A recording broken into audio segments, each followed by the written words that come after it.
Welcome to They Live by Film, a platform dedicated to bringing you film discussion and interviews from around the world. I am Adam Lundy, and I am joined by my co-hosts Chris Haskell and Zach Bryant. Hey, what's up, y'all? Hello, How's it hello, going? hello. Dog So, days of summer. yeah, we're back to talk about Fast and Furious 11, right? Of course. Okay, great. Jeepers, that just makes me so excited to think about. Isn't there, didn't we decide there was a like a 50s or 60s version of a movie called Fast and Furious? Isn't it a Yeah, it was remake? Yeah, no, it yeah. was it's no, this was discussed on the very first episode. So Yeah, there was a Roger Corman movie called The Fast and the Furious about that's hot what it rod was. racing. It's not a remake or anything. The new one isn't a remake. They just liked the name, and they were like, "Hey, Roger Corman, That's can we right. use the That's right. name?" And he was like, "Sure, give me some stock footage, and you can have it." That's right. I Um, remember that now. yeah. Well, I know it feels like several years ago since we started talking about Fast and Furious movies. But no, alas, it was not. It was relatively recently. Obviously, we're not talking about Fast and Furious movies today, thank the Lord Jesus. We're talking about some good movies. But before we jump into our selection, anyone been watching anything since we last got together that they want to talk about? Last Got Together is I gotta figure out when that was. Yeah, I was also scrolling through my diary to try and figure out roughly when this was, because I logged Fast 10 on the 15th of July, but I don't remember when we recorded. So I It's have been no about a idea what month, yeah. I haven't talked about. Yeah, Hobbs Well, and Shaw was the 12th was the last time I watched a Fast and Furious movie. there's something I saw recently, just within the last few days. So we haven't really talked about Indonesian films a lot on here, especially Indonesian exploitation films. I don't even know Um, any Indonesian films or filmmakers, so that probably explains it. Yeah, yeah. Well, that might change one day. But um but for now I'll just talk about The Warrior. So the cool thing about Indonesian movies, especially like the genre films they made, was that they have, if you think of like the a lot of the craziest Shaw Brothers movies, with like a lot of mysticism, or maybe some Katheri movies with like a lot of violence, Indonesian movies go for it. Like they're pretty violent. Like this one movie, The Warrior, it's a hero's journey, and there's a moment where he has his eyes gouged out with two like spears, and then he comes back, even though he's blinded, he comes back and defeats everybody or whatever. And it even includes a scene where he there's like a shaman who there's a woman who dies, and they all cry over her death, but then they use her eyes and like through magic lift her eyes out of her body and put it in him, and then he gets used to her eyes. So they kind of go for it in terms of plot and violence and fun, and they're just super fun movies. So I love these Indonesian films, and The Warrior is a great example of how fun they can be. That sounds absolutely insane. Yeah. My And- question is, Adam, have you seen Longlegs yet? No, stop! Don't even bring it up. I hate how successful this movie is because it means it won't come to VOD. Oh yeah, People because there's stop going to see Longlegs, people. If you're thinking about going to see it, don't go see it. Wait until it's out on VOD like me. I'm hoping it's this week yeah, because because they the said it was going Blu-ray to be comes out in less than August. a month. Yeah, they said it was going to be August, but they never specified a date because obviously they were making money. So I'm hoping it's going to be this week, but we'll have to wait and see. By the time we next record, I will have seen Longlegs. I did see another recent-ish movie, two recent-ish movies actually, which is weird for me. Um, I saw Deadpool and Wolverine, and it was It's and it fine. was it was okay. Yeah, Yeah. it was funny, but it I was mean, okay. the thing I couldn't get over was, they do this thing in the movie where they neg like Disney MCU a little bit. Like they say, Marvel's at a low point. But then they, counter that by having like 10 minutes of cock sucking for the Avengers, like for a Yeah, whole scene. I'm like, doesn't feel much like a Deadpool movie when you do that. yeah, it's a bit of a weird outlier. And Yeah, I thought it was okay. people are gonna love that. There's like Captain America blowjobs and stuff. No, not literal dick sucking, unfortunately. Um, I saw Twisters as well. That's the other newer film that I Dope. saw. I saw Twisters. Thought it was good. Yeah, I thought it was good. Yeah. I'm not a like I don't have nostalgia for the original. Me and Neve only watched the original a few weeks, well, last month when we were because we were gonna see this one, and we're both big fans of Daisy Edgar Jones, and I think Glenn Powell's cool as fuck. So, yeah, it was good. It was good. I enjoyed it. Um, I watched more noirs, just kind of because I was in the noir mood, of course, based on what we've been watching, I was in that kind of noir mood. I rewatched one called The Dark Mirror with Olivia de Havilland playing like twins who are accused of murder. It's pretty like it's really well done for the time. It came out in 1946, and the scenes where like Olivia de Havilland is playing the twins are still like really good. Like they look perfect. It must have taken a lot of rehearsal to get that right. Um, so that was decent. I saw one called Raw Deal, which is pretty gritty noir, kind of like has like a B movie vibe to it. The protagonist, like unlike other noirs, the protagonist in this one's like he's just like a bad guy, just follows a group of bad people doing bad things.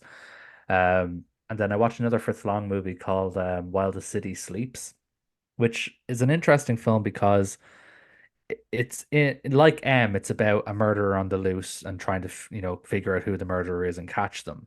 But this film is from the perspective of the press, so all the main characters are journalists and they're all trying to get the inside scoop and try to be the first one to break the story. So like none of the main characters are like in the law at all. They're all journalists. So it's an interesting perspective. And it has a really good cast as well. Dana Andrews, Vincent Price, Ida Lupino. Dang. I'm missing someone else really big as well. Let me just click on it here for a What's second. that? What's that movie? What's that comedy? Is it His Girl Friday that's about the press? Yeah, Trying- exactly. It's kind of like that, but they're chasing down like, but it's like more of a serious kind of murder Okay. film. All Yeah, but right. it is like that minus the comedy. George Sanders was the other big name. He's in it as well. So the cast is pretty good. Pretty stacked cast. And the film is interesting. Uh, what else did I watch that's interesting? Well, I suppose actually we better do our better plug our other stuff as well in this segment. 'Cause this is our first proper episode since we've launched a few other things. So if you haven't listened to the special episode, I've launched a new podcast called the Radiance Films Podcast, which, as you can guess, covers Radiance films. So obviously, I've been watching all the new Radiance releases. The first episode is out now everywhere. I sat down with Fran Simeone, who's obviously the founder and director of Radiance Films. He was great to have on as the first episode. It's getting a lot of listens. So if you listen to this and you didn't see the data come out and you're interested in Radiance films, then definitely, throw it on. It's going to be out every month, usually around the second week of the month when the announcements drop. I'm going to have new guests every month as well, but Fran's going to be back on every now and again, kind of, periodically with updates and stuff. And then Chris has a new podcast. Chris, do you want to tell the people about what you're doing? Yeah, sure. And by the way, that Radiance episode one is really great, and I'm so happy. It's getting just a ton of listens. Like it's getting close to being one of our most listened episodes as a conglomerate, as a media conglomerate. Hmm. So Yeah, I've been kind of blown away by the support of it so far. So if you have listened to the episode and you're listening to this, then thank you, because I've been really really blown away by how big how kind of big it's blown up. the people want to hear the Lundy. I get it. And Fran might have something to do with it, but it was fantastic. Okay, so there's two things that um, there's an unofficial and then an official podcast that I've joined in the last month. Officially, once a month, I'm going to be with Ryan Verrill of Disconnected. We're going to be discussing Mondo Macabro. We're gonna we got their rights, their likeness, uh, their films where possible. They're gonna give us copies to watch if we don't have them. Although Ryan is complete on Mondo Macabro, I found out, so he won't be needing any of that. But um, yeah, it was a ton of fun. We got Jared on for the first one. That episode actually is doing really well as well. So I think there's these niche kind of focused podcasts seem to be There seems to be a craving for it, which is good. It's not quite Radiant's good in terms of listens, but it's actually not too far behind. So that one's doing really well, and it's just fun. I love talking about Mono Macabro. We talk about the structure of it is going to be talking about their announcements basically, and then they only announce three or four releases a year, and so in between we're going to be talking about films and back catalog stuff and trying to get guests on and all that. So it should be a lot of fun. It's just called it's called Wild Side, the official Mondo Macabro podcast. And then kind of a passion project for myself in an unofficial capacity is going to be Punk Vacation, which is a Vinegar Syndrome focused podcast. So I'll go through.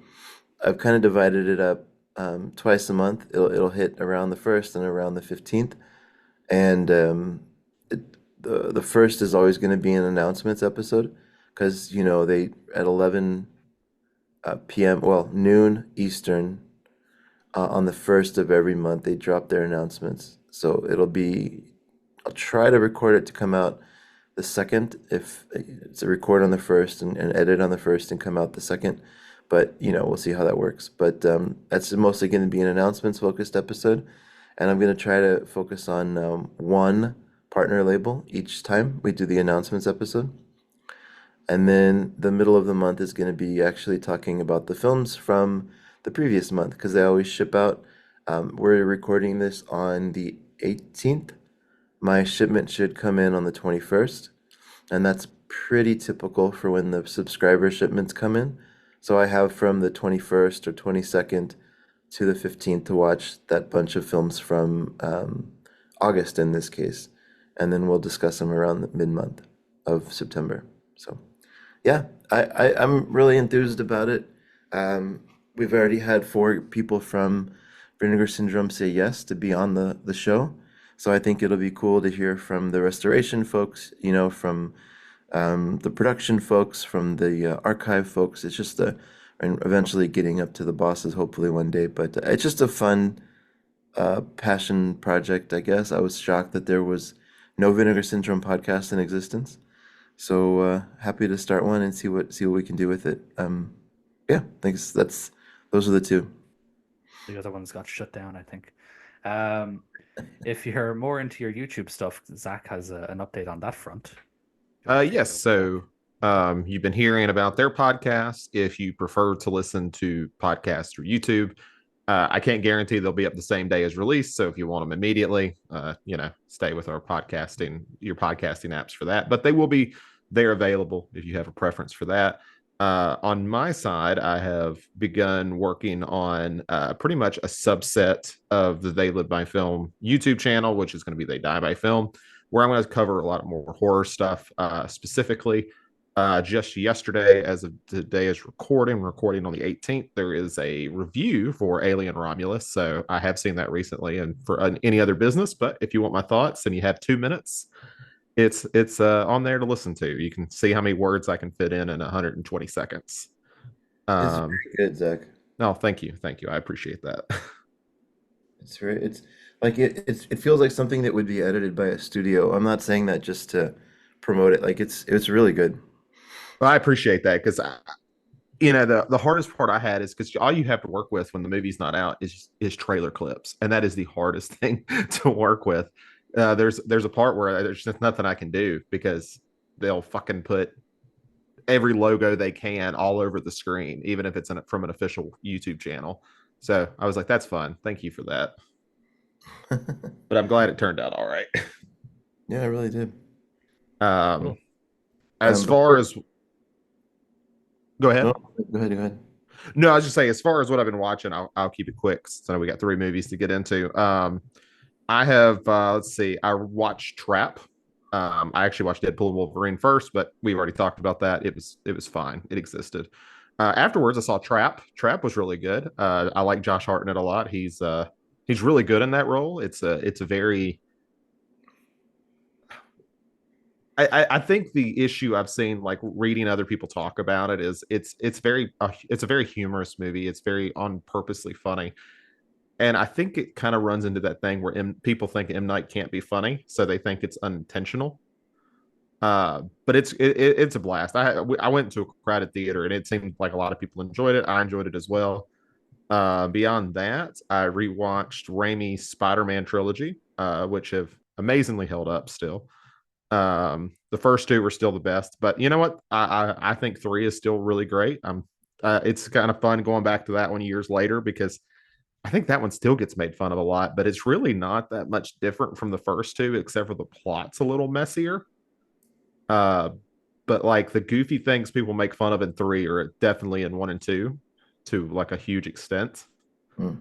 So I'm always interested that one kind of gets the stick beat at it a little bit. And then I rewatched the Amazing Spider-Man movies, which are fine. I gave them both a 6 out of 10. I actually preferred the second one a little bit because it feels a little bit more like Spider-Man. The first one does feel like the guy who made 500 Days of Summer, so it's all right. Is that Andrew Garfield or whatever? Yeah, it's his. That's his. And you said Josh Hartnett. Are you talking about like early 2000s Josh Hartnett? Yeah. He's the serial killer in Trap. Okay, all right. Yeah, he's chewing the scenery like the whole time. Like it's great. Okay. He's been doing a few different movies in the last few years. I'm actually glad to see him again because I really liked him in the early days. I remember him. I guess the first thing I saw him was like H2O. I think that was his first movie actually. Oh yeah. Yeah. That's right. Yeah. And then I'll end up on Nice. one of my mom's favorite movies is a movie called Two Mules for Sister Sarah. It's like her favorite Clint Eastwood besides Josie Wales. So I finally watched it with her because she's been asking me to see it for years. And the movie is really good, not shockingly. Shirley MacLaine and Clint Eastwood are in it. Basically, he plays the same character he's always played, except for he talks more. And Shirley MacLaine is a nun that he's like trying to get to a safe passage while he's like being paid to screw over like the government, the Mexican government. It's a pretty good movie. It's very funny. Don Siegel directed it. But yeah, I'll end up on that one. Nice. Before we jump in, Adam, I just want to, since this is a Criterion podcast in origin, Hmm. I want to quickly call out respect for Gina Rollins and Alain Delon. Oh yeah. Those two just kind of hurt. I don't know. Like, I mean, no death feels good, especially of a celebrity that we grew up with. But I mean, I don't know how many Alain Delon movies I've seen, but it's more than 20. And Gina Rollins is just such a force. So I don't know. Those two hit me. Yeah. I was blown away when I saw the Delon news this morning. But look, you have to look on the bright side. At least now there's one less man that's more handsome than me on this earth. So Guy, he was so handsome in his 20s. Those stupidly good looking, man. those pictures are just insane. How is anyone else supposed to compete? Yeah. But yeah, he's a great actor. Obviously, I'm pretty sure we did La Samurai Yeah. many moons ago. Yeah. So, yeah, what a great film. Great actor. Gina Rollins as well. It's a pretty tough week for legendary actors passing away. Yeah. Right. Speaking of death, let's go talk about these movies, I guess. Let's talk about Fritz Lang. Is there anyone alive from these movies? That's the real question. Fuck no. Uh, I would be very surprised if any of these guys are still kicking. Maybe one of the kids from M, There but you go. like, but like they'd be old as fuck. So, although all those kids actually had probably ended up dying in World War II. Now that I think about it, 1931 the film came out. So pretty much all the kids are probably, at least all the boys are probably enlisted into the Nazi regime in World War II and died. So True. a lot of them could even be war criminals. For all I I'm know. really So glad maybe we're Peter starting Lorre this was all on right. such a positive note. Maybe Peter Lorre was right to kill these kids. That's all I'm saying. Speaking of Nazis. Anyway, I want no, I want like a remake of M, but it's like a meta sequel where it's actually he's a time traveler and he's just Yes. trying to take out the kids who ran these Nazi camps. but it makes sense though because Peter Lorre, fled Germany from the Nazis. So him and Fritz Lang and so many German filmmakers, fled the Nazis. So This is I my think you're onto favorite something. memory. I think you're on. I mean, Anyway, this is what a tangent. it's in the public domain, right? Like anybody can make this now. This Nearly. movie's like, yeah, it's Oh, like yeah. Oh, 90 some years old. Yeah, you have a good 6 years to put a script together. So you have plenty of time to plan this if this is something Fucking that you Disney want to buys it, do. Yeah, keeps it in the it's public domain longer. yeah. Right, okay, yeah. Sorry, what a fucking tangent. Talking about 1931, Fritz Lang movie. I wanted like I chose these three films both for two kind of specific reasons. One, I liked them. So there was that. I picked three films that I thought would be bankers. In terms of us all getting enjoyment out of them. Um, I went with M as opposed to say something like Metropolis or Dr. Mabuse or one of the kind of silent epics, because they're epic and because he never really made any films like those again. Whereas with M, kind of feels like the first Fritz hmm. Lang movie. If you know Fritz Lang 40s noirs, this kind of Great. feels like the first one. Whereas he never really made anything again like the silent films he did. So this kind of feels like the first Fritz Lang movie in a way. So that's why I went with M, and then I went with the other two just because I think they just represent different eras, and and then the last one we talk about, I just think is kind of just a bit underappreciated. So with M, which is probably his most famous film outside of maybe Metropolis, it's probably a toss-up between this and Metropolis in terms of his most famous film. To read you the blurb from Letterboxd. In this classic German thriller, Beckert, a serial killer who preys on children, becomes the focus of a massive Berlin manhunt. Beckert's heinous crimes are so repellent and disruptive to city life that he is even targeted by others in the seedy underworld network. With both cops and criminals in pursuit, the murderer soon realizes that people are on his trail, sending him into a tense, panicked attempt to escape justice. Jesus, that was long. So, Chris, come in and tell me, please tell me this is top 50 for They Shoot Pictures. It has to be top 50. Yeah, yeah, yeah, yeah, yeah. Okay, so I'm not ready, but luckily it will just take a second. So an M is 53. Ah, just Just missed it. outside, just Just outside. missed it. Interestingly enough, though, if you start looking at the movies here, so modern times, that makes sense, Hmm. is right above it. But then directly above that is Beau Travail, which, I mean, it's a good movie, but eh, Bojavel's really good. And it is. it's gotten a lot of kind of reappraisal in the last 10 years as being like a masterpiece. So that's probably why All it's right, it's there at the fair moment. A enough. lot of people love it in the Fair last few enough. I years. mean, everything else around it makes sense. It's just, once you're in the top 50s, it's just going to be like that. But it's also worth calling out that it's 179 on They Shoot Zombies, which feels way Okay. too low. I think that one's going to come from the debate. Like, I feel like when it comes to They Shoot Zombies, a lot of it comes down to the debate if it's horror or not. Like, Yeah, I for would call sure. this horror, but a lot of people be like, no, it's a crime thriller, or no, it's a Yeah. drama. It's kind of like Zodiac. I'm sure Zodiac isn't high on They Shoot Zombies. Like, Okay, fair enough. yeah, like It, I feel we're like gonna, we'll get to some comparisons there, but we're gonna have this discussion, by the way, when we get to one of the other movies, because there's a movie that we're gonna cover today that's not on They Shoot Zombies at all, and I found it to be the most stressful movie in the whole bunch. Cool. And obviously, looking just in terms of obviously, I know all three of these were new to Zach because he'd only seen one Fritz Lang movie and it was terrible. So this is partially the reason why I chose this. Chris, I assume you had seen M before. Yeah, yeah. Yeah, cool. I've seen M a few times, and every time this film blows me away. When I watch it, I can't believe it's from 1931. It's so modern. Everything well, about it is so modern. well, that's what I was going to know, because we did Pandora's Box on one episode. I can't remember Yeah. which one. It's early one, but that just came out 2 years before this, Mm, and that's wild to me. Like they look yeah. completely different. Yeah, yeah, everything about this film just looks so modern. Just the way it's shot, like the way, and even like the editing, the way they cut things up is so modern.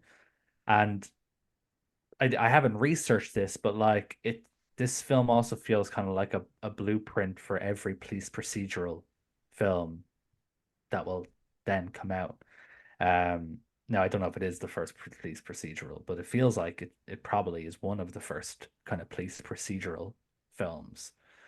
Where a lot of it isn't about kind of the cat and mouse and physically like chasing down a killer and having a shootout, blah blah. It's more about gathering evidence, gathering information, sending people out to look for clues, etc., etc. So it feels like the kind of blueprint for that kind of film. Um, I love the film. I think it's a masterpiece. Peter Lorre is incredible in it, and I love the dynamic of the uh, the fact that this guy, this character Peter Lorre plays, is such a sort of is considered so scummy that even all the gangsters are like, this guy's an asshole. We need to get rid of this guy. He's messing up all of our business because the cops are running around looking for him, so we Right. can't do what we want. It's such an interesting dynamic. Because someone could easily just make this film and cut out all the gangster stuff and just have it be a straight kind of police hunting a killer movie. Not a lot of films involve the other criminals getting involved, if that makes sense. That extra dynamic just makes it so interesting, even on its own.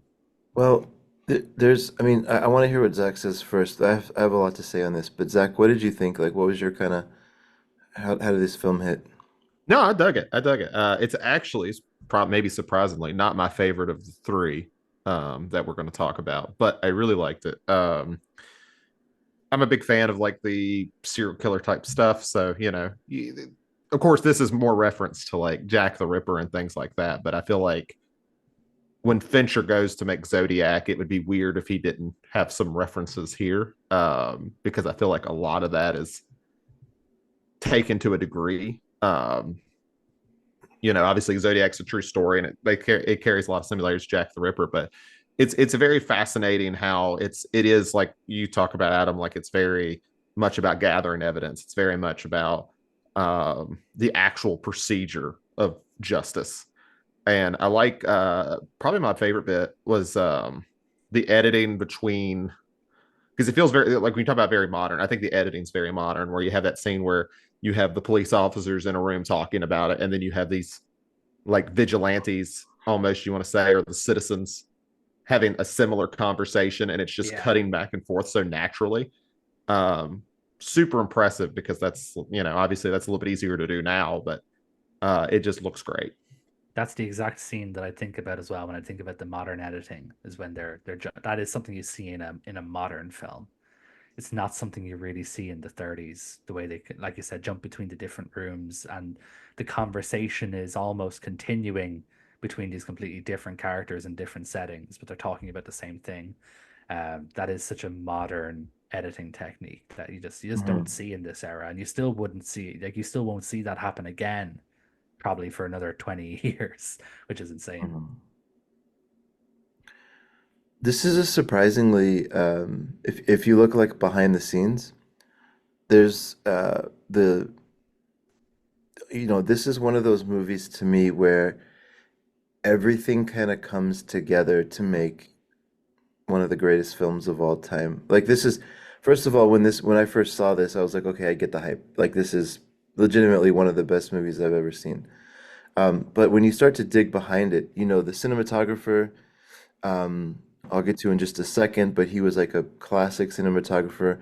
But the writer for this is Fritz Lang's wife, which is probably, phrasing it in that way is probably not fair to her, because she was so powerful kind of in her own right. You could probably say that her name is Thea von Harbou, and you could say that Fritz Lang is her husband just as easily in terms of the power they had.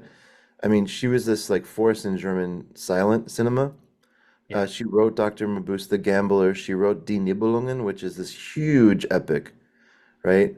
Um, Metropolis, Spies, and so she did a lot of work for Fritz Lang.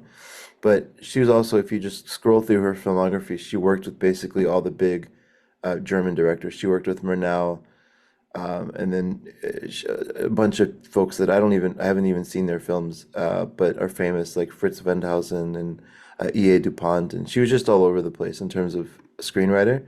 So I think the script was very good.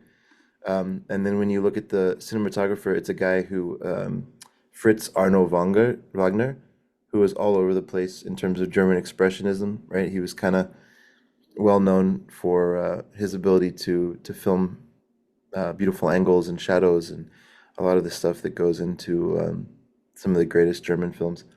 So you have them all working on the same picture.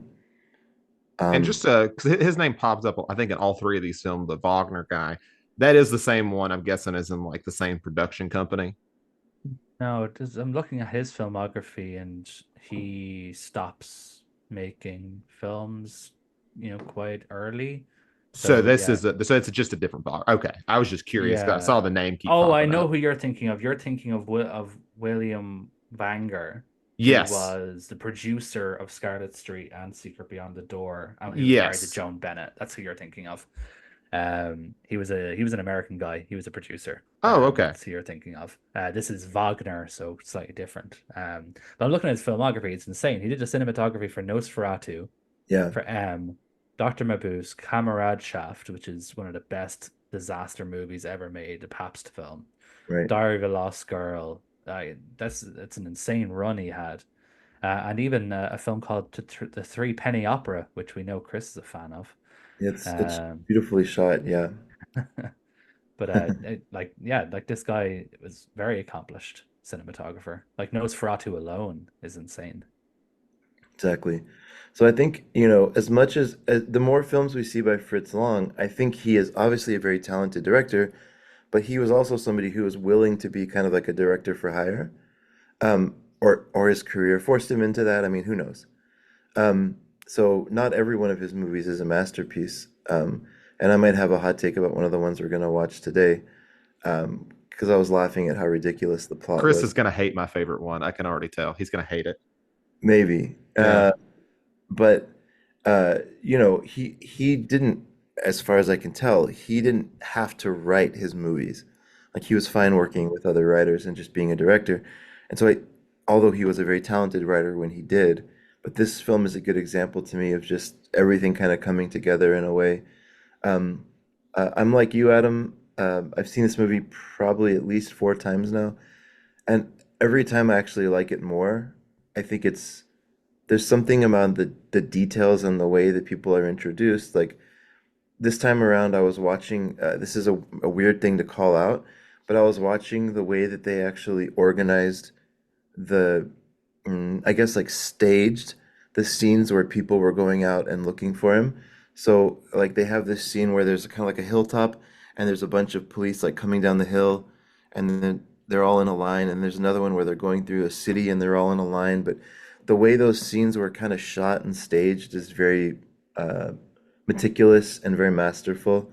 And there's just, I mean, that's not something I would have picked up on the first watch, but I don't know. I just think I can't find a bad decision in the film, or anything I would change. It's just one of those that I don't know, I hate to say it like this, not that I have the key to like what's good in cinema, but for me, it's just one of those movies I can just relax, shut my brain off, and just like really love, not feeling I have to like stress about if there's a bad decision made or something. It's like a perfect film, and I can just kind of relax into it.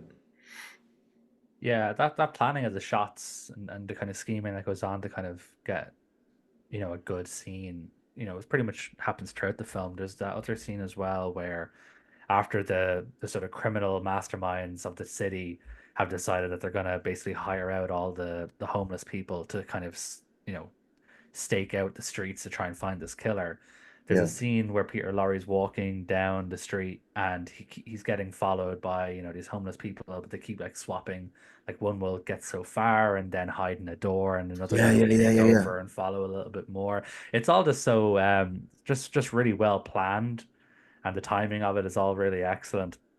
Um, like it's I think like from a direction point of view, I agree, it's pretty perfect. I can't think of a bad decision or a small kind of thing that happens in the film. Like even with my favorite films, there's always like one small thing where I'm like, I wish he Sure. didn't do that. Whereas I'm struggling to kind of think of one with it is one of my favorite films, and I think it is really close to being a well, I say close to being a perfect film. I can't really think of an argument to say it's not a perfect film. I can't really think of anything about it that I would change. Like, because even with my, like I said, even with my favorite films, there's always like this one tiny little detail. I'm like, ah, god damn, I wish he didn't do that. Like in Halloween, in the scene where Laurie's walking home and we see Michael standing behind the bush and they approach, but we already know that Michael's gone because Annie's standing beside the bush. And I wish that John Carpenter had filmed it from the other angle to kind of leave the suspense there. And every time I watch Halloween, that annoys me because I'm like, this one small little thing. If you'd only changed the camera to follow Laurie rather than staying behind Annie, we'd have a little bit more suspense. I will give my explanation for that. See, that's our John Carpenter cameo because you see his cigarette smoke because of that shot. I don't So he's doing care. his own Hitchcock thing. No, I'm sorry. There's no way he is intentionally doing it that No, way. it's obviously intentional, 100%. No. Anyway, back to M. I didn't want to go on a tangent, but yeah, there's nothing like when I watch this again, there's like nothing in the film that kind of makes me think this isn't amazing because it is. I think it's as close to a perfect film as you can get almost. And it's a subtle thing, but I think every time you watch it, there's this term that I always forget. I had to just look it up right now, called a leitmotif, which is like a musical cue, I guess, basically. Yeah. And I don't know that there was another movie that has used that. It's simple, the way that they introduce the killer with this particular whistle, but it's just I don't know. It's done so well. Like it's so clear. It's the Mountain King theme, right? Like, Yeah, In the Yeah, Hall of the Mountain King by thank you. Koff. I couldn't remember the name of it. yeah. Great song. But it's just Metallica ripped it off. Bastards. They did. Master of Puppets is the same. Yeah, yeah. Um, it's awesome. anyway, yeah. Yeah, it's in the Hall of the Mountain King. But like that's again, this is something that this film did that has since gone on to be a thing. Like the killer's theme is such a an iconic thing now. You think of Halloween, the do do do do do do do do do do, or even Jaws, with the do do. It's all of our iconic killers have And a distinctive theme. When you hear the music, you think of them. And this is the That's same right. when you think of if you hear someone whistling in the Hall of the Mountain King, it's Peter Lorre. Your mind help me just with the goes there. word. It's when music is not external, like made by a composer, but it's Di within dia Diagenic, diagenic. Yeah, I something would like say that that. Yeah. this might be the only example I can think of, like where that happens, where it's within the film and not Oh, just I get like, what you mean. Yeah, yeah, yeah, not where just, it's a soundtrack. yeah, it's not just like something composed and through an orchestra. It's something that's in the film. So it's almost like a warning to the actual characters and not just a signal to the audience Oh, necessarily. Yeah, diegetic. Yeah, yeah, thank yeah, you. yeah. Thank you. Exactly. Oh, No, you're I good. get exactly what you mean, Zach. That's a great point. It's not that it's not like the Halloween or the Jaws theme or wherever where the filmmakers are telling you or giving you a cue, this is the killer or the killers or something's happening. It's actually happening within the film itself. Again, it's a way the filmmaker is telling you that the killer is near so that you can understand it's happening, but it's from within the world of the film as opposed to a composer doing it. It's a great point. I can't think of another example. And I don't know as much about silent film, but I know like when it moved from like silent film to talkies, I remember always hearing that one of the worries that filmmakers had was that the score was going to go away. Like score wasn't really going to be much of a thing because why would you need it? Because people are talking. Um, so I always wonder if things like that play an influence to a degree where, obviously there's still a soundtrack, but they're almost like working it because this is still kind of an experimental phase of, okay, what does a talking picture look like? Well, this is another thing that makes this film so modern, in my opinion. The fact that it has no like actual score. So There's there isn't no no score. I didn't want to sit there and say for no, sure. I couldn't remember one. no, there's no music. The only music you hear is, as you said, from within the world of the film. This film doesn't have a soundtrack, which is another incredibly modern thing to have. That's something a lot of modern movies do to kind of keep things grounded. They eliminate the score because obviously our actual lives are not scored unless you're like me and you walk around singing music in your head all day. But our lives are not scored, and so a lot of modern movies eliminate scores when they want to tell a really grounded story. And again, no, I don't know if this was a creative decision or if, like you said, it was just part of the transition from from silent to talkies, because obviously there is moments in this film where there's no sound at all, because they're filming out on the streets and they just didn't really have a good way of recording that, in a good way.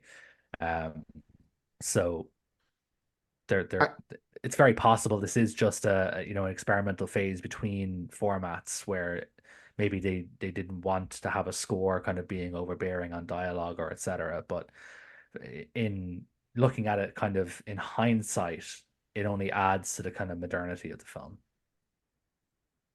yeah, because it makes it less. I guess it. We look at like Halloween or something. There's something very operatic about it. There's something very almost cinematic. It's intended Yeah. to be cinematic.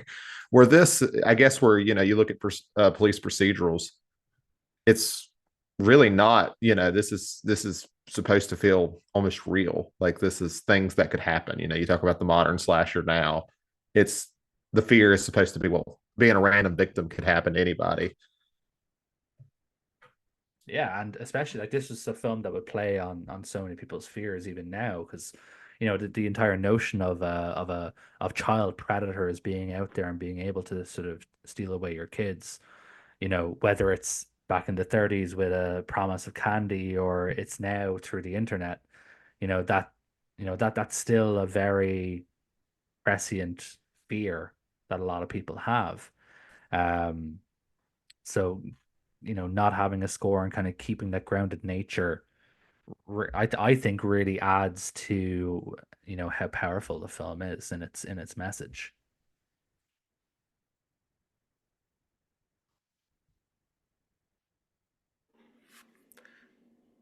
Yeah, it I'm loving the discussion on this. I mean, I the only I was just thinking is it possible that the final scenes with Peter Lorre would play as hokey now to somebody who was watching for the first time, but I think it depends on your I don't know. I'm Well, let's debating. ask Zach. No, I didn't think it came off as hokey as all. I was honestly impressed for it being 1931 that it kind of took a fairly nuanced discussion about like the psychology of someone like this. Yeah, It's I found him more sad, like not excusing or yeah, anything, but I just found exactly. him sad.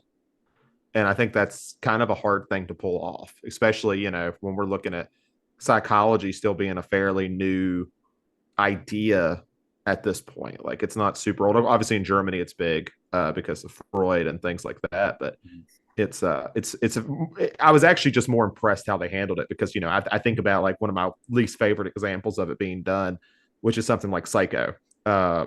where you just have the psychologist character, and this is 29 years later, and I just don't think it works as well as it does here, where Mhm. I feel like we're actually hearing it from the character. You're hearing like him trying to understand himself. Hmm. Yeah. I mean, one of the movies we'll talk about today, they talk a lot about psychoanalysts. Um, but I think it's easy to forget that a lot of the modern kind of psychological theory that we use today was already developed by the time this came out, right? So it's just there had been a lot of advances in the way people talk about, I guess, nuance of the mind and stuff, but it didn't seem to make its way into popular entertainment at all, right? And so it took a foreign film to maybe have a more educated audience that was willing to digest that. I don't know.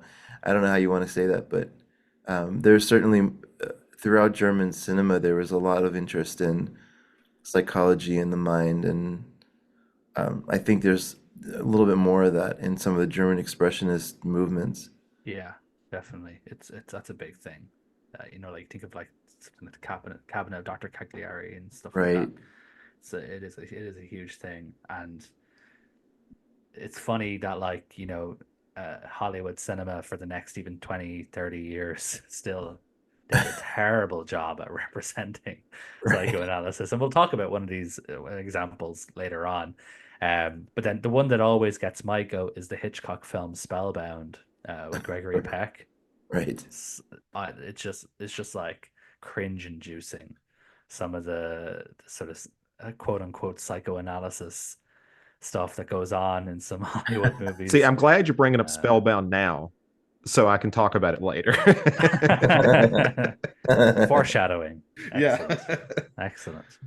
Do we have any more thoughts on M before we kind of move over into Hollywood or Pretty dope film. I liked it.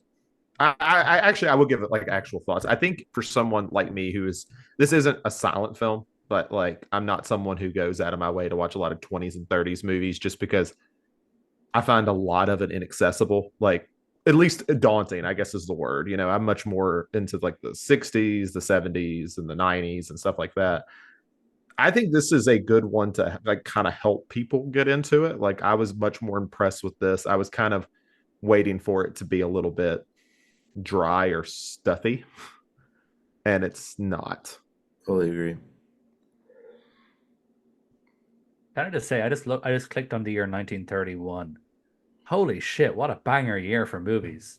M, City Lights, Frankenstein, Dracula. Wow. Yeah, I Yep. would say that's my like exception to the 30s is the Universal stuff, but you know, that's just comes with territory, I guess. Really crap. Camarade Shad as well. Camarade, if you're looking for another kind of like 30s film that's really accessible, I'd really recommend one Camarade Shaft. I'll send you the link to the letterbox. It's by a guy called Pabst. And I think you'll really like it because it's about working class miners. Perhaps like Um, the guy who did Pandora's Box. yes, exactly. Yeah, Okay, same dude. okay, But it's about miners who are on the French-German border after World War One, and okay. they both have mines, but there's a big collapse, and the French and the German miners have to work together to kind of save the people who are trapped kind of underground. It's a really great film. It's probably Yeah, one of the send me best. that. Yeah, I would really recommend that as well because it's again it's like super modern. It's not like stuffy or hard to watch. It's a disaster movie. Yeah, You I'm know, down. Yeah. it's not stuffy at all. So I'll send you the link for that. It's really, really good. Anyway, we'll move across the seas to the United States of America, and we're skipping ahead nearly 15 years, so to 1945. Um, we're going to talk about a little movie called Scarlet Street. So to read you the blurb from Letterboxd, cashier and part-time starving artist Christopher Cross, which is the best name in noir history, is absolutely smitten with the beautiful Kitty March. Kitty plays along, but she's really only interested in Johnny, a two-bit crook. When Kitty and Johnny find out that art dealers are interested in Chris's work, they con him into letting Kitty take credit for the paintings. Cross allows it because he's in love with Kitty, but his love will only let her get away with so much. I actually, you know, I'm glad I didn't read the synopsis first because like a lot of that, like it's not super spoilery, but I'm kind of glad some of that stuff just like developed as I was Mm, watching it. yeah, Right. agree. This is the 1416th best movie of all time. Way Oh, too low. Yeah. interesting. I would if you're gonna say this is your favorite of the bunch, Zach, this would I was debating if I like this more than M. I mean, Adam, I had not seen this before either, and Oh, this movie's okay. amazing. Oh, I Like, really thought this was going to be the one you didn't like. Like I was like mm, already had it like set in my mind. This is going to be the one Chris hates because I really no like way, this movie is great. Like, it. I mean, fair enough. I know I'm hard to predict, but no, this movie is awesome. Like, I just, it's one of those again, one of those ones where like as it develops and unfolds, each decision that's made is like maybe not the one you'd expect or a bit surprising, and the movie's just so damn stressful. Like, I loved it. So where Well, so it's this one is not on They Shoot Zombies, right? Because this is the one. So I assume maybe the next one's got a vote. I don't know, but yeah, this one's not on They Shoot Zombies, which blows me away. Like, given the fact that like Frankenweenie's on They Shoot Zombies, like this should be there. This is a horror movie at times. yeah. Like so again, just to kind of tie all these films in, the reason I picked this one is because this is I think it's probably his most famous noir. This was not his first noir. He'd already been in Hollywood now since roughly 1935, 1936. So he'd already been in Hollywood for 10 years. He'd made a few other films. There's a good one with Henry Fonda called You Only Live Once. Um, There's Sounds like a another really Bond name. yeah. There's another good one called Manhunt, which was made in 1941. That one's kind of like, those um and this is something that a lot of people will say Fritz Lang and Alfred Hitchcock kind of had made similar films in their careers. Manhunt is kind of like one of those Nazi espionage type of films that Hitchcock made around the 40s as well. So that's a good one. Ministry of Fear, I think we might have watched in the film club at some point. So Chris, you might have seen Ministry of Fear. He made a couple of westerns as well. But his kind of one-two punch of film noirs came in 1944 and 1945 with Scarlet Street, and then another film called The Woman in the Window, which has the same core cast. So if you like Scarlet Street, I'd recommend watching The Woman in the Window. It's the same trio: Edward G. Robinson, Joan Bennett, Dan Duryea. They kind of play similar enough roles. They're kind of like thematically connected, I guess, but obviously they're not, the same film or anything. But I'd recommend The Woman in the Window if you enjoyed Scarlet Street. But this was like his like he really kind of got into noirs after that. He made a lot of great films after this as well. But Scarlet Street kind of stands out to me at least as kind of the kind of best example of his noir films in terms of quality. That's why I chose this one to kind of pair with M. What I love about Scarlet Street is that the film is just so packed, and I Yeah. mean that in a good way. Like it's only like an hour 40 or something long. It's not that long. It's like an hour and 40 minutes, something like that. But there's so much stuff happening like all the time, and stuff that's kind of like, you think is maybe just like, a bit of padding to pad out the plot ends up actually being a thing. Like the best example of that is like the painting of the captain, the Edward G. Robinson's wife's former husband who died. And they Hmm. have the little throwaway line saying, "Oh, but they never found the bodies." And like you get like an hour into the film and you've forgotten all about that. And next thing his character comes back into it, like, oh shit, okay, they actually are they're gonna go down this road. Okay. There's just so much stuff happening like all the time. It really commands your attention, not in a way of like a surreal film or whatever, where like you need to try and put the pieces together. It's just there's just always something happening. There's always something interesting happening, and the characters are always doing something interesting. So it's just a really engaging film. It really commands your attention. You're always kind of waiting to see what the next scene is going to bring. So I think it's really, really great for that. The script is great. I think the cast is excellent. Joan Bennett, obviously, who's going to be in the next film we talk about as well. She was kind of like Fritz Lang's muse for a little while. She was in, I think, four, maybe five of his films, definitely four of his films. Um, so she was kind of like his muse. Obviously, Edward G. Robinson. He's one of my favorite actors of this era. I just think he's So, he's fantastic. so good in Um, this.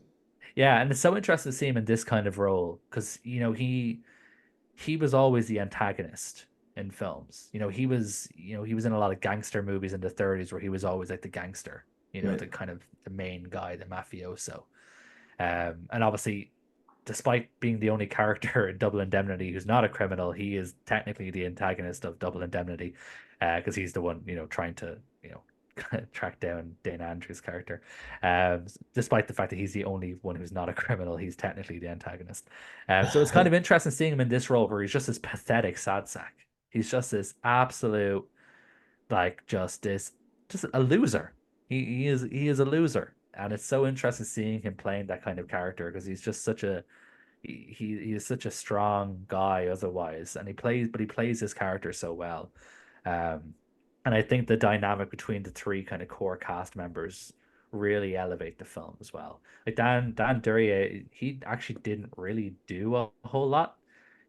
He was in a couple of noirs, but more in bit part roles. He was in Ironically, he's in a film noir called Crisscross, um, which is Okay. funny. But it's more of like a bit part. Same at Ministry of Fear, kind of like a henchman type. It was more of most of his career. He was always just the kind of the henchman. He was never really a kind of a leading role kind of a guy. Um, but I think he's great in this as well. And the dynamic between the three of them, I think really elevates it.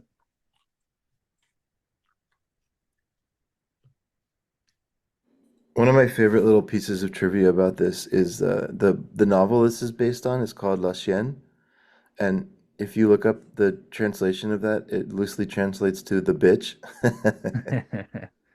Yeah, and this is actually, well, I suppose not. It's not a remake because it's an adaptation of another film. But Jean Renoir made that film first. There's a Renoir film called La Chienne based on the same novel. How is it So like in comparison? I assume you've seen it I then. haven't seen it. I actually haven't seen it. Fritz Lang actually adapted a couple of same kind of books that Renoir did. Another one that they both did was Human Desire, and I've seen that one. That one's pretty good, but I haven't seen La Chienne, I should say. Um, but I've heard it's good. It also has a pretty good letterbox score. But obviously it's going to be 150% more French. So there's Already that. makes it worse. Yeah, the thing I think about Scarlet Street that I found so captivating is that you watch this, like maybe because, we get used to Hollywood movies or whatever, but you you just keep hoping that things are gonna turn for for Edward G. Robinson, right? Like you just kind of I was just watching this, like there's so much anticipation for just like waiting for things to get better for him because he's so sincere. And I'm thinking about, people that get catfish nowadays or people that fall for kind of like online dating schemes nowadays. This thing is very prescient in a way. This story is maybe it's a tale as old as time, I don't know. But this idea that there's this guy that's so lonely and like just wants love and he finds somebody who's like she's throwing red flags all over the place, but he doesn't really care. He just kind of wants this love that she gives and obviously reads the room wrong and I don't know, just gives so much of himself to her that you just want him to like I kept wanting this to be a story where she sees the error in her ways and like decides to stay with him or something. Yeah, Chris Cross is definitely the kind of guy who would click on the ads that say that there's hot singles who want to meet you in your area. Right? He would definitely be clicking on that and giving away all his credit card details. Yeah. Does anyone else feel like this is like an influence for the Coens? Like the whole time I was watching, I was like, Yeah, these are like dumb criminals who feel like they're smarter than everyone else. And really the only things that kind of keep them afloat is just dumb chance. Like a lot of the stuff they do is like terrible decisions, but it just ends up working out into Until it like the doesn't. worst karmic like way it can. What's the guy's name? Prince something? What's the main Johnny the Prince. main Yeah, Johnny. yeah. He actually is a great Cohen's character, you're right. Yeah, that's a great point. This is very Coensy. Um, and I got the ending. Well, I say endings. This kind of suffer. One takeaway from this film is that it suffers from Return of the King syndrome. Um, It does a that bit. it's never really going to end. But towards the end, the way they play that out with with what happens with the Johnny character, I think it's just genius. Oh, And that again, lighting at the end is so good. Like yeah, where it's pulsating the light. I think that's awesome. yeah, and yeah, like that Cohen thing is such a great shout because just like you said, it's just like all this pure chance, just the way things ending up, and Chris Cross ends up accidentally committing the perfect crime, Right? just purely by accident. All the cards just happen to fall that particular way. Um, Towards the end is excellent. And then when Um, it highlights it, like without trying to give too much away, but there's the part where they're like interviewing pretty much everybody who's been in the film, yeah, and like all those lies have kind of come up. You're like, Jesus, it really did just happen by accident. Like none of this was yeah. planned. Oh Like, yeah, it worked out so well. completely lucked out. But this is also what the film does well because, and this is what really makes it a great noir because at the end of the day, noir it was all about these kind of dark themes and not necessarily having happy endings. In a different type of film, Edward G. Robinson walks up with his head high, thinking, "Hey, I got scammed, but I'm the winner here." Right. but he's not the winner here because he's too emotionally attached to everything that happened even now, even after all the information he learns and everything that happens to him in the film. He's still so emotionally involved with this woman who, despite it being fake love, showed him and expressed some kind of love or affection for the first time in his life. And he can't let that go despite everything that happened. And it just fucks him up. And There, he's got such a simple worldview. Like the things that like really highlight to me is like the part where, you mentioned the husband. Like the only time a plan actually works is that one where he basically gets her back with her husband. And it's just Yeah, like he just does it. He just leaves and he like wipes his hands up. He's like, I'm done. that's I have such a done it. funny scene. I love that. And then what's another one? I was thinking of one the other day, just a minute ago. But he just has this really basic idea of what life is like. Like yeah. he's like, nope, we're done. We figured it out. We're done. Yeah. Is it okay if we get into kind of spoilers-y territory just briefly? Yeah, I'm okay Yeah, with it sure. anyway, as long as we let people know. So that's cool. So I guess this will be kind of a spoiler here, but to me, the thing I love about this is that the way that the three kind of main characters, right? The way they interact, they all take something from each other. So like Johnny Prince is in jail, right? The female lead is dead, like physical death. And then the only thing that's interesting about Edward G. Robinson is this masterful ability as a painter, and that's taken from him. That's stripped from him. So it's like in this sort of downward spiral, like nobody wins at all. Everybody's left empty or dead in some way. And I think just the way that's done is just flawless. And it kind of comes in through the whole movie because like the one thing I noticed is nobody loved the person who loved them. Like, Yeah. Kitty really loves Johnny, but Johnny is just, he's just there. I mean, he knows what this is. Chris loves Kitty. She doesn't love him. I don't know about Chris's wife. What's her name? Adele. Like that Yeah. whole thing is weird. Like, I just kept referring to her as the sell bag every yeah, time like I'm assuming she's still like part of her bitterness comes from her husband, like her previous husband. So she probably loves him, but her husband doesn't want anything to do with her. Right. So yeah, which is it's like, understandable. yeah. So it's like nobody wanted to be with the person who wanted to be with them, like through the whole thing. Yeah, it's true. It's true. One other thing with this film, and I mentioned this a long time ago when we did our Duvivier kind of episode, and we talked a bit about Panique. And Oh, you're going like deep into the files here to go yeah, back that deep far. into the files. Yeah, yeah. But this is something I've been saying since I saw Panique, and it shocks me. And if I could have a time machine, this is what I would do. I would tell because Fritz Lang remade a lot of movies or adapted the same stuff as French filmmakers. I would tell I would tell Fritz Lang to adapt Panic and then put all of this cast in Panic in his version of Panic, but in America. Because I think they would all fit in the roles of Panic perfectly, which I know you guys are probably struggling to remember Panic, No, but no, no. if I remember that movie vividly. So I can't remember the actor's name, but I'm assuming the Michelle main actor. Simon would be the Edward G. Robinson Yeah, character, yeah, yeah, yeah. That's a good fit. Yeah, and you're right. then Joan Bennett and Dan Duryea are the other characters. I think I think it's a perfect fit across the board.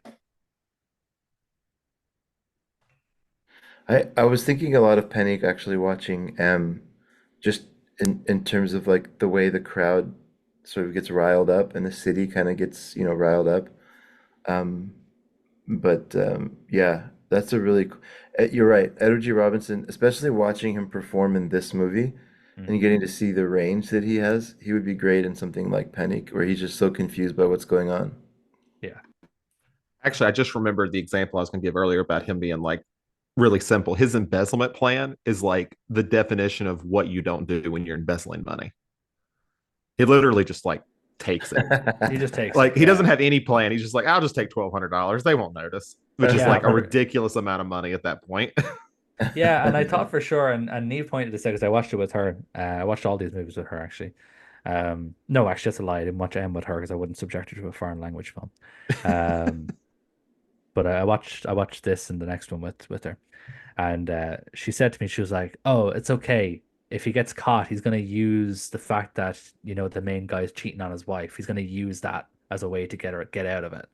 And he doesn't, Yeah. he doesn't use that, Neve thought it. So he'll probably just, he'll blackmail him into getting the money, because he'll go and tell his wife about his cheating or whatever, and that doesn't happen. That's the obvious thing to do, but as you said, it doesn't even cross Christopher's mind to even try and blackmail his boss when he very easily probably could. But it doesn't even cross his mind to It's do like it. not, and I mean, I assume that's why the boss is just like, yeah, I'm not gonna send you to jail, man. Yeah, his boss is just like, bitches be crazy. And then Yeah. Chris is like, yeah, bitches be crazy. He's like, how about I just take your job and we call it even? He's like, all right, seems It's fair. it's a fair trade. That is a fair trade. Like, let's be real. His boss did him a solid there. Uh, so The twelve hundred yeah, dollars, like that's got to be like that's a lot of money in tens of those days. thousands of dollars today. Like Yeah. that's a lot of money. Let's have a look. 12,000 in 19. I'll just Now, type remember, in. this takes place in like 38. Does it? Is that ever Yes, referenced? well, what it is at the end when he's like on things like, oh yeah, he killed those people like 7 or 8 years ago. Oh, okay, right, okay, I get you. It's kind of telling a story. Holy shit, yeah, $1,200 in 1938 is roughly $26,000 today. He's stealing about as much money as Marion Crane did in Psycho, man, and maybe more. Maybe that's more than Marion stole. How much? What's she still like 10 Yeah, grand? I thought it was 20. It might have been 20, Yeah, but yeah, like that's a lot of her. money.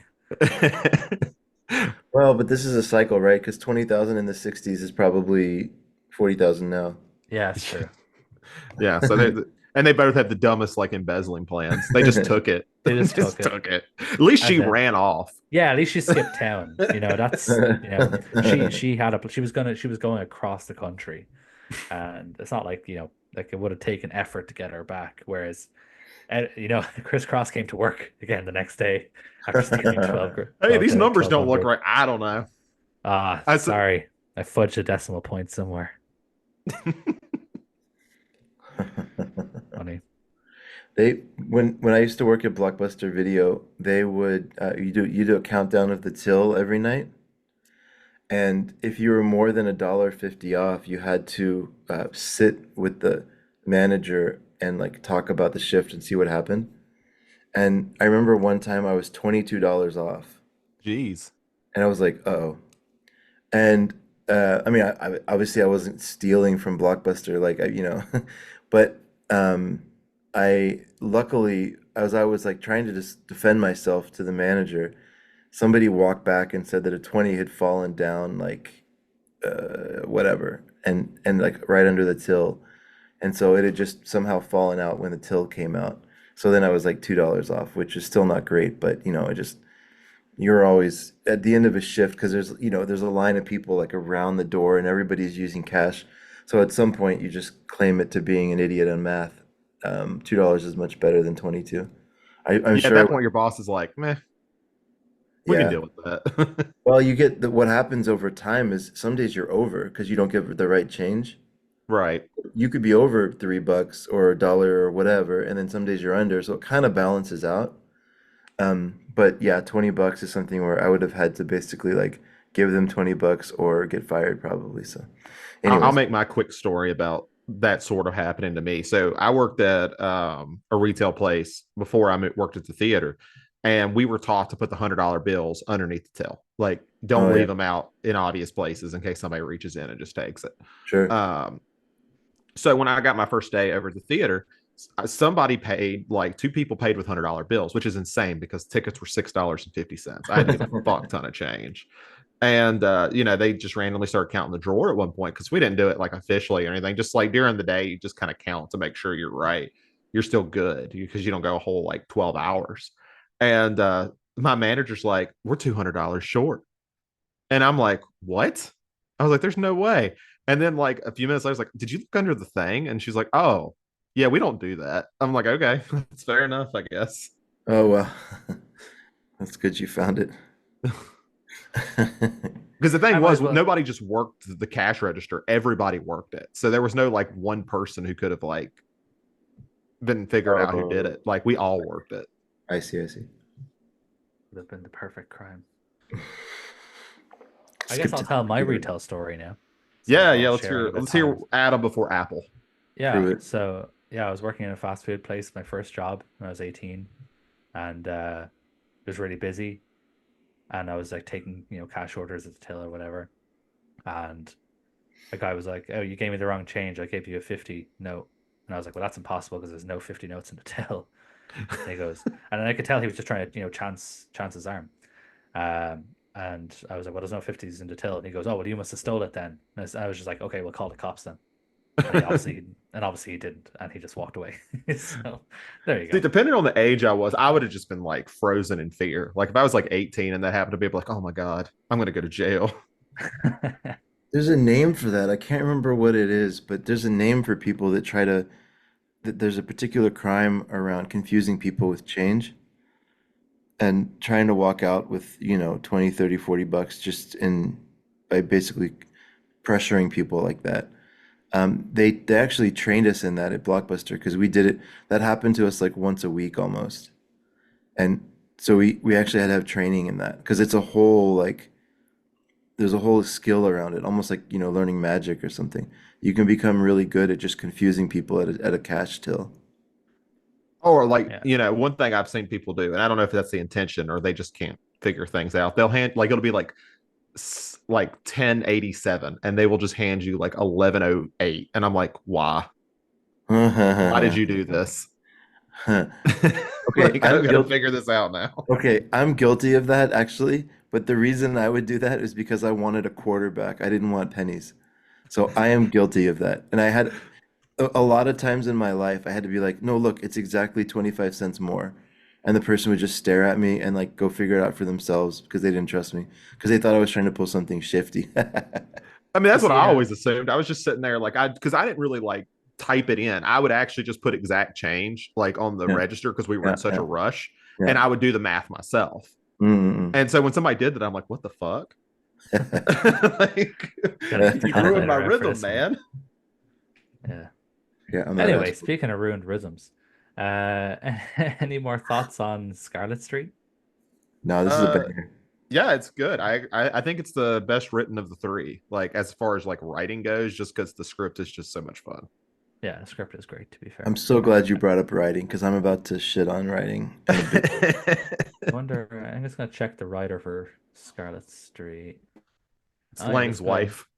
No, it's a guy called Dudley Nichols. He also wrote Stagecoach, Bringing Up Baby, Manhunt, Well, Then Stagecoach There is and nothing to write None. home about in writing, so I would disagree. I actually like Stagecoach. It's kind of like I don't think it's a Hitchcock, bad but movie. it's like But a I Western Hitchcock, I think. Um, Bringing Up Baby, I guess, is good I from haven't a seen script it. point of view. It's just your typical kind of fast-paced comedy, from that era. That kind of, what's the word? Um, Uh, I keep thinking slapstick, but you're not slapstick. You're Not talking about slapstick. um uh what? Shit. Is it that like beach story type thing? Like No, Yeah. what? no, no. No. It's Oh, it is kind of. His Girl Friday is an example of this His too. Girl Friday. Yeah, it's just that kind of fast talking. Oh, you're a dame. Oh, I'm a dame. Oh, you're talk about it's big sack of potatoes. Blah, blah, blah. They're all just kind of fast talking the whole time. Uh, I need to look this up. It's gonna annoy the crap out of me. It's gonna look up His Girl Friday. No, tell me. Screwball. Screwball. Yeah, Screwball comedy. Yeah, it's one of them. everyone was shouting it at home. Yeah. Yeah, exactly. Our listeners are going crazy. So I can't think of the word screwball. Right. Well, and as I said, kind of before we move on to the next film, if you did like Scarlet Street, both you guys and listeners, and you want a very similar film, in respect of like the cast and stuff, then I would recommend The Woman in the Window. I hate the ending. I'll say that now. So if you watch Woman in the Window and then you message me saying, "Hey, the ending of that film is a piece of shit," I'm sorry. I also hate the ending of Woman in the Window, but the rest of the film is really, really great. So I would recommend that one if you liked Scarlet Street. Right. So for the next one, we're moving up a couple of years, 1947, and we're going to be talking about Secret Beyond the Door. So to read you the plot of this one. After a whirlwind romance in Mexico, a beautiful heiress marries a man she barely knows with hardly a second thought. She finds his New York home full of strange relations and a macabre room that are replicas of famous murder sites. One locked room contains a secret to her husband's obsession and the truth about what happened to his first wife. So, I know you guys both probably don't like this one too much. Um, I think it looks there's beautiful. there's a I just want to note reason, that. Yeah. yeah, there's a reason why I picked this one. Um, and I personally think it's a little bit underappreciated. Not a lot of people know about it, or it's not really talked about that much. Like if I compare letterbox numbers, this one has been logged 9.2 thousand times, whereas Scarlet Street 28,000 times. So, we're talking about a pretty large difference of people who've seen this film. And I think it's a little bit underappreciated. And I'm here to tell you guys why it is actually a good film. Because I have a feeling you might not have liked it too much. And I think it's a little bit misunderstood.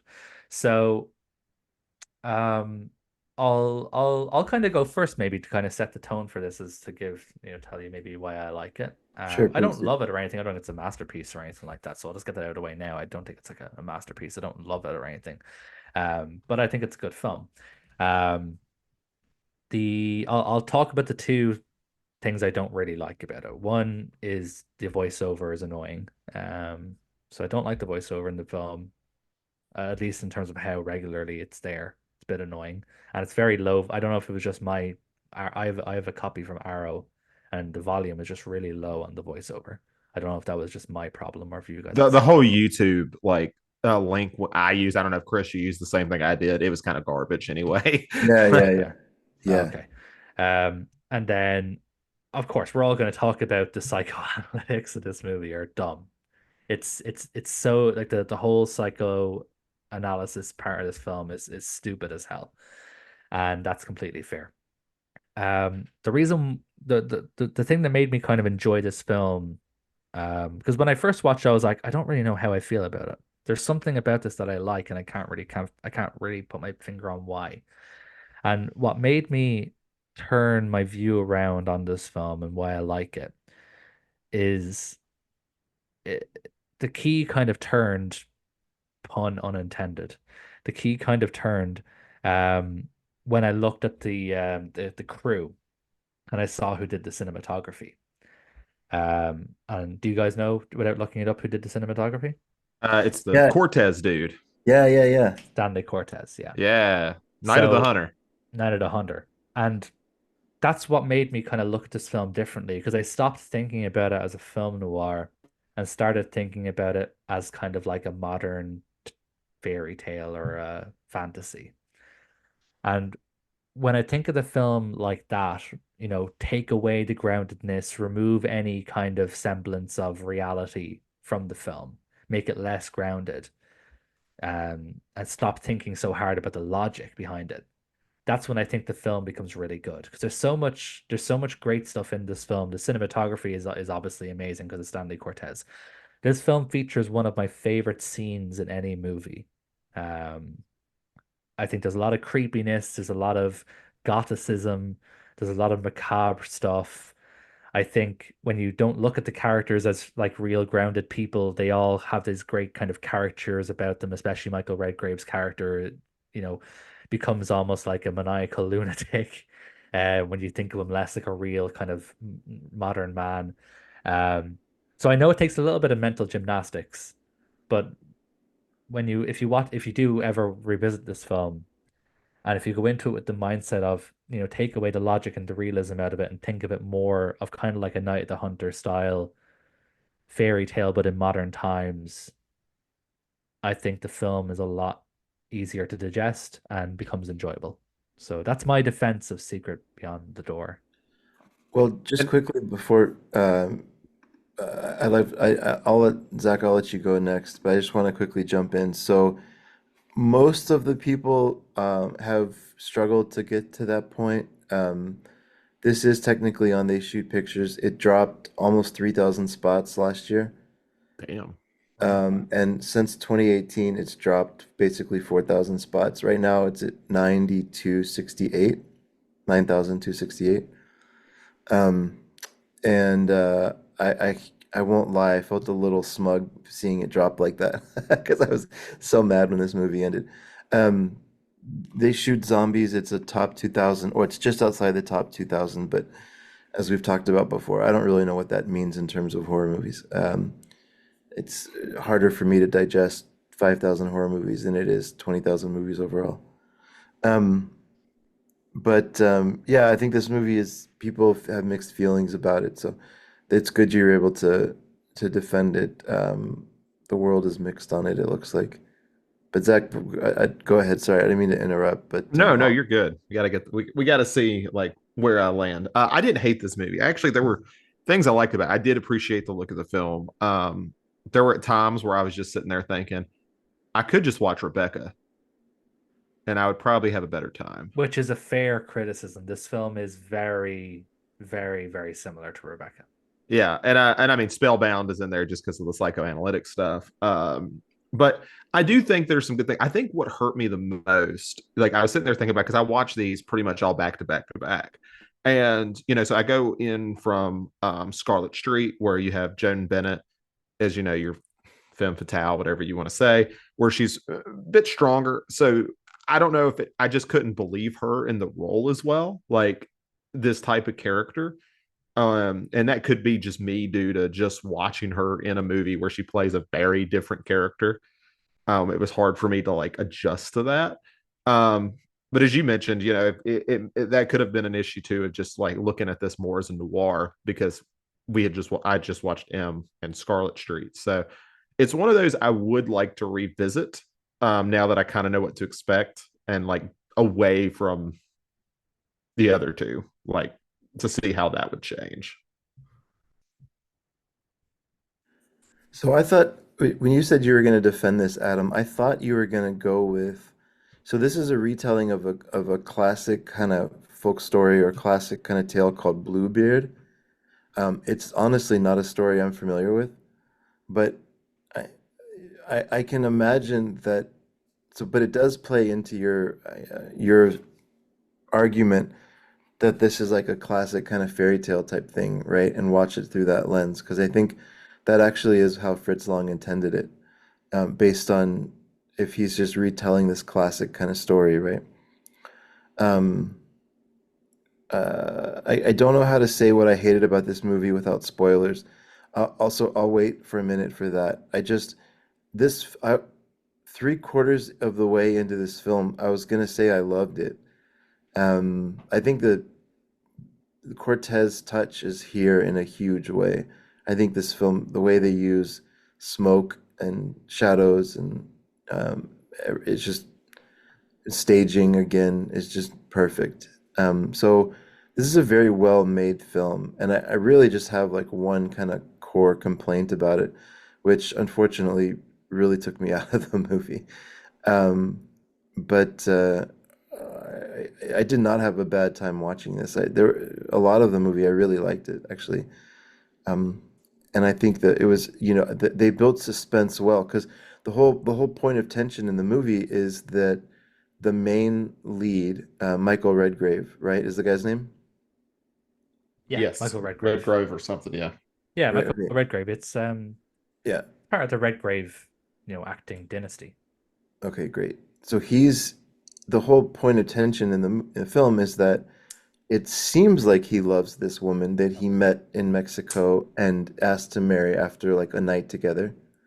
It seems like he loves her, but he keeps having these like moments where he like snaps out of, like they're having a sweet moment and something will snap him out of it and he'll get this distant look in his eyes and then all of a sudden he'll have to go away for business like immediately.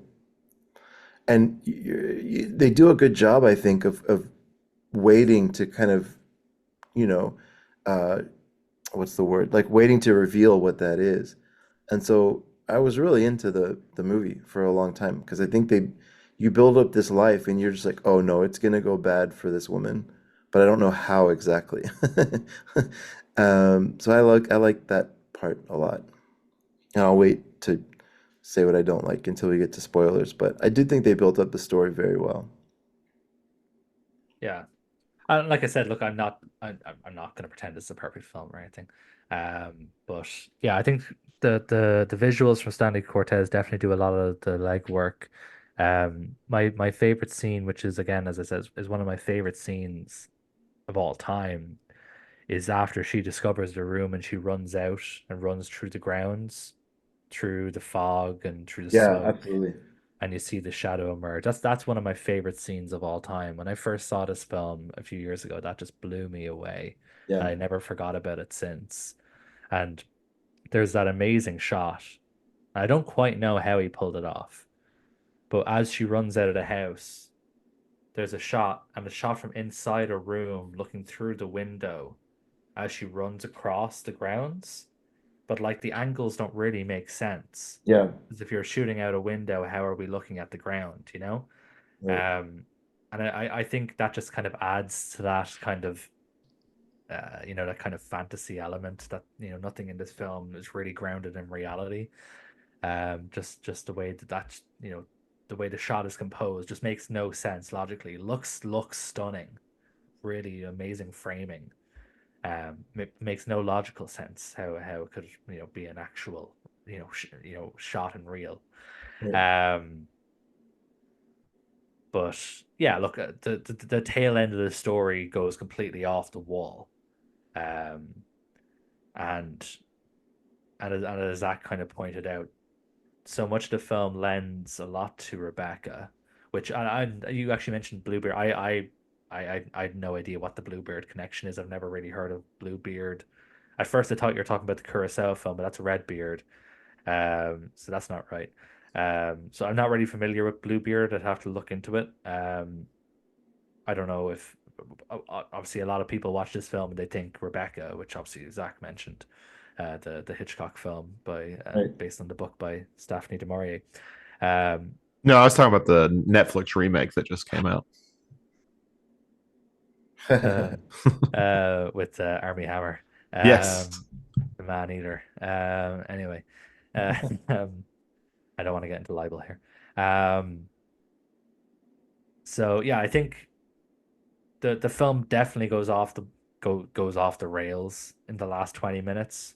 Um, I think it builds up, a kind of fairy tale-ish fantasy-esque story, and I think it goes in a dumb direction towards the end. So I'll definitely like if that's anyone's criticism that the film gets dumb towards the end, I'll agree with you. Um, but I think for the most part, the film just really works. The world that the film exists within makes sense. Um, I don't think like yeah, we can look at the psychoanalytical stuff. Like we might as well get into the kind of spoiler stuff because I think that's the main crux for a lot of people in the room here, as to maybe why the film doesn't work to a full degree. The whole psychoanalytical stuff with Michael Redgrave's character and why he does what he does, etc., etc. It's all very half baked and for the most part is not really what's the word? Not really foreshadowed a lot. Like uh look, let's just get into spoilers. I think it's easier for me to kind of make Yeah. this point Yeah. without Let's just spoilers do and talk. spoilers. So the whole kind of reveal that behind the door is basically Michael Redgrave has recreated Joan Bennett's bedroom and he plans to kill her there because all the other rooms that he collects are the sites of murders. Yeah. But like that doesn't really make sense, like why is he obsessed with all these murder rooms? We know that he has this weird tick where he hates women because he hates his mother, which, that's kind of armchair psychoanalyst. That's not, this is not the only Hollywood film to do this. So I'm not going to shit on the film too much because so much Hollywood films around these days were using this armchair psychoanalytics Sure, as sure, kind of sure. really basic kind of premises for their films, It's like somebody read a Psychology 101 book. Yeah, exactly, exactly like Psychology for Dummies. Someone kind of flicked through that once and Right, right.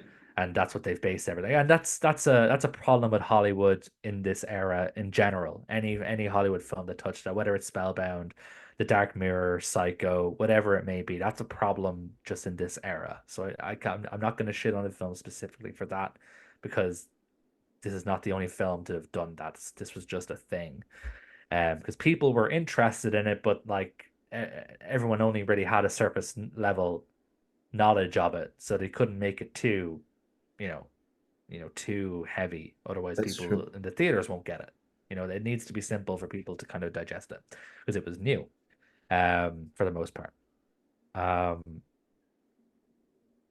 but my main issue is not necessarily with the, Michael Gregory wanting to kill Joan Bennett because he hates his mom. That's not really actual my main gripe. Is that my main gripe is that the film sets up one thing and then the rest of it doesn't make any sense. Like the whole murder room thing and then making another murder room, but it's not about a historical murder. It's about a murder he's going to commit. It just doesn't add up. There's no actual real tangible connection between the two. Yep. It's like two separate ideas that they decided to merge together.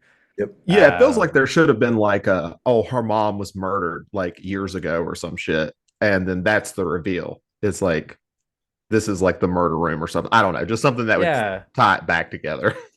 like it doesn't make sense a whole lot. No, it doesn't make sense at all. Like he was trapped in a room for like an hour once when he was 10, and now his entire life is devoted to like romanticizing men that kill their loves because he loved his mom so much and she betrayed him by locking him in the room once. Granted, bad, and we find out that she didn't even do it, but still, let's say she did. Not a great move by mom, but like, you don't build a lifetime of psychosis because of being trapped once for like an hour. And I mean, I wonder how this like landed with like 1947 audience. Like, I've done worse to my kid. No, totally. Like, I literally locked my kids in the theater to come watch this movie, or in the closet to come watch All the moms just looking around very nervous all of a sudden, when this. But well, again, I'm not too mad about that part specifically because again, it's just a lot of movies did it. I My am. the part that I liked was when he found out it was actually a sister, and then basically just went, "Oh, that bitch," and that was it. No, suddenly he's cured because it was his sister instead of his mom. Um, which it doesn't really make any sense. He's just like, "Oh, what a bitch." Well, then she actively tried to burn him alive, even though Well, she that made him. wasn't his sister though. That was the housekeeper. Which again doesn't make any sense as to why she wanted to burn the house down. Okay, my We bad. know Okay. she wanted to kill Joan Bennett because she was like, "Oh, I didn't know you were in there." Michael Redgrave's character, whose name I've forgotten. Mark. It's like, "Oh, I Fancy didn't know you pants. were in there, Mark." So she was trying to kill Joan Bennett for some reason. That's never specified. Uh, But the uh, film's good though, it right? is technically Right. this is a great example of a movie that's technically very well made and the story's just like out of control. Yeah. It definitely towards the end. It Yeah, goes yeah, off the yeah. rails. Yeah, I it's just know. murky. And I think that was another thing I wanted to bring up was just compared to the last script. I was like, this is a really murky plot because I don't even know what's happening all the time. No, Yeah. totally agree. Neither of the writers in this film are especially prolific. So it's someone has a story credit and then there's a writer credit, and both of those people together have written a total of 6 movies. Yeah, I was about to So say the guy who has a story about Christ, like, I just saw Rebecca. yeah, Okay, okay, bear with me. Let's look at this story. Check this out. this is probably why it wouldn't have been a good idea to pair this film with Rebecca, because then we'd be like, we just watched a good movie. Well, we just watched a great movie. Now we just got to watch a good one instead. I was surprised at how much I liked Rebecca. Like, I mean, not that I don't like Hitchcock, but like Rebecca is amazing. It's Fun so fact, good. it is the only Hitchcock movie my girlfriend has ever seen, Oh, ever. wow. That's not a bad Yeah. one. If you're gonna pick Yeah. one, that's not bad. Yeah, we were talking about it the other day. I was like, it's like I've watched Psycho like 4 times since we've been together. She's like, yeah, I've never been in the room with you when you watched it. I was like, wild. That's crazy. Even Neva's seen Rebecca. Or not Rebecca. Well, Neva's seen Rebecca. She's seen Psycho as well. But you guys know who Michael Redgrave is, though. Like he's like they're like the Redgraves are like a dynasty of actors. I'll be honest, probably not. I mean, I might No. recognize like something. Okay. You'll know his daughter. If you can think of an actress whose surname is Redgrave, you'll definitely know his daughter. Redgrave. I'm bad at this game. Vanessa Redgrave. And Was let in me look her up Devils. real quick. I've seen Blow Up, Yeah. unfortunately. You've also seen The Devils. Yes. Oh, okay. Oh, okay. Okay. I got it. Yeah. So Yeah. And I've seen Mission Impossible 1 there and you Deep go. Impact. So that's his daughter. Yeah, Michael Redgrave Oh, though, he's like he is a pretty good filmography himself. The Innocents, The Lady Vanished, Dead of Night, Mr.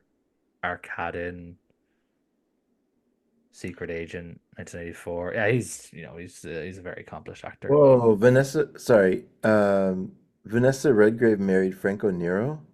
Yeah, only recently. Well, I say recently, like sometime this century. Wow. Man, did they have any kids together? There's somebody named Carlo I would Nero. very much doubt if it was this century. She's probably like in her 70s now. Yeah, yeah, yeah, yeah. having a kid at 50. Jesus. Oh, Wait, she's what? even older. She's 87. So Jesus. So Liam she was like Neeson? 60 something. Liam Neeson, Sorry. what about him? Liam Neeson is part of the Redgrave dynasty? Is he? Oh, okay. No, they had a daughter. So Vanessa Redgrave had a daughter named Natasha who married Liam Yeah. Neeson. That's what it was. Yeah, Natasha Rich. That was his wife who died. Was it skiing or something? Okay, okay. And that's what gave Okay, him so I've the. learned from the Redgrave family and the Kennedys that skiing is dangerous and should Yeah. not be done. Yeah, Natasha Richardson was Liam Neeson's wife. Yeah, she died on a skiing accident when she was pretty young, like in her 40s, something like that. Okay. Yeah, yeah, yeah, yeah. Interesting. Yeah, no, totally skiing is dangerous. And also, from the Kennedys, I learned that if you need to dump a bear in Central Park, just make sure to beat up a bike to put next to it to really like increase the mystery of why there's a bear in Central Park. Honestly, that's the best advice I've been given all day. Yeah. Huh. That watch if anybody listening hasn't seen the interview where Robert Kennedy describes how he left a why he left a bear in Central Park, that's the most like reality is stranger than fiction video I've ever seen. It's off the wall. He just gave the interview like 2 weeks ago. Y'all know what I'm talking about, right? I think I saw it in one of the I saw chats pop something up. about it. Yeah, the It worm made him do it. it's just it's a fantastic piece of filmmaking. It's great. It had me wrapped with it. My attention was completely on him the whole time. Anyways, sorry. Secret Beyond the Door was all right. It is a beautiful film though. The only thing that I struggle with is I don't know that I would want to watch it again. Um, it's hard for me to completely divorce from the fact that there's a story there, but it is a beautiful movie.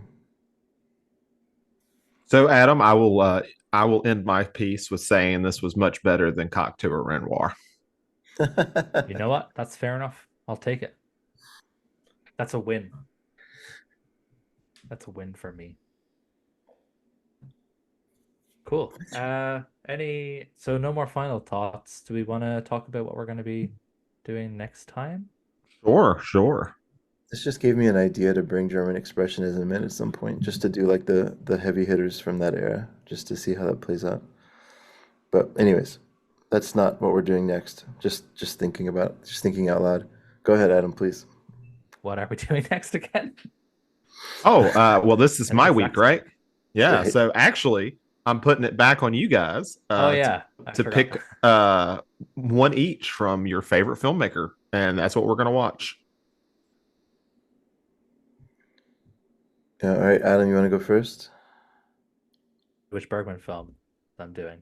That's my problem. Uh, We've I done haven't like decided. 3 in this podcast. I know I haven't decided. It's going to be one of two. So listeners, if you want to watch both of these, do because I recommend them anyway. It's going to be one of two. It's either going to be Shame which is from 1968, or it's going to be Through a Glass Darkly, which is 1961. It's going to be one of those two. I just haven't decided which one yet. It's going to be one of those two. Gosh, Shining Okay. is so underrated. That movie's so good. The only thing I know about either one of those, Through the Glass Darkly has that picture of a spider on the cover of the Criterion thing. That's the only thing Correct. I know. Yes, it does indeed. All right, Zach, I'm doing this for you. So, um, I hope we can find this streaming easily. That would be the only reason I would change. Okay. But I think you're gonna have a blast with Fellini's Casanova. And it's a movie that's very underrated in his catalog. Not a lot of people talk about his take on Casanova. And it has Kiefer Sutherland's dad, Donald Sutherland, and R.I.P. dude. R.I.P. And what has to be one of the most unhinged performances I've ever seen in a movie. And he All right, just, just keep in mind this is the first experience of Fellini I have ever had. So I, I think knowing your love of movies like Possession, and not that this is like Possession, but like your ability to enjoy and ingest movies that really kind of like go for it. I think this is I think this is a fun one.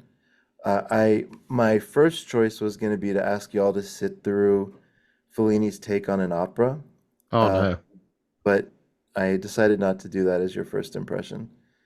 Um, Yeah, I'm so torn with Casanova. I haven't seen it, but it's 2.5 hours long. But the poster has a pair of tits on it. I mean, that's So all it takes for me. ju- just just trust me. It was either going to be this or Satyricon. I mean, I'm sorry, this or yeah, Satyricon. Those are going to be the two that I chose between because I think that what people don't know when people think of Fellini, they think of these like Eight and a Half and these sort of movies that are good very. ones. No, no. I mean, literally, that's my favorite movie of all time, right? So I mean, it would be easy to choose that. But I think that there's a view that he's somewhat inaccessible because he's like a kind of an auteur and sort of a pretentious director or something like that. And I there's this whole side of him in the back half of his career that is just so fun and creative and crazy. So I'd like to expose y'all and also the world to that movie. So the only reason it won't be Casanova is if for some reason we can't find it streaming. I just found it on YouTube. That makes me nervous, but okay. I'm looking at the. Let me look at the quality real quick. Hopefully I'll at go least like there's halfway. subtitles. What's It looks the better than what we watched on the last one. I Okay. would say that's like a solid 720. Okay. All right. As long as it has subtitles. Yes, it does. Great. Okay. Cool. And then Adam, just let us know. We don't have to do it live, but let us know if you can find it. And well, just send me the YouTube link. oh, of course, if it's Yeah. YouTube, yeah, that's not region specific, I guess. Good point. Okay. Well, that's it. So Fellini's Casanova. Okay. All right. I'm ready. Sounds fun. See you next time, folks. I don't. I haven't. We haven't decided when this next episode is going to drop. You're listening to this probably the weekend of the 23rd of August. I would expect this episode to drop maybe the weekend of the 13th or the weekend of the 20th of September. Might have an interview in between, so we'll keep your eyes peeled. We do. I'm more active now on our Twitter account, so if you want to go follow us at They Live by Film on Twitter. I'll be putting updates about when stuff's coming out. I did a post about the Fritz Lang stuff kind of, yesterday, just to give it kind of people a week's notice. We're going to be doing it. I'm going to try and do that more often to give people a heads up about upcoming episodes. Cool. Obviously, the YouTube channel as well is there. The other podcasts there. I'm going to link everything in the description. So if you want to check out any of the other stuff, I'll do all that. Yeah, great to be back, boys. It was a long time, and we didn't have to talk about Fast and Furious movies. Let's go. We did it. I'll just say, as far as the interviews go, I've got a few things cooking that, if it pans out, could be a lot of fun and it could take them in a slightly different direction, but I think in a really good way. So, um, more to that as soon as one of the ideas actually hits. But yeah, thanks, y'all. Loved it. Awesome. See ya.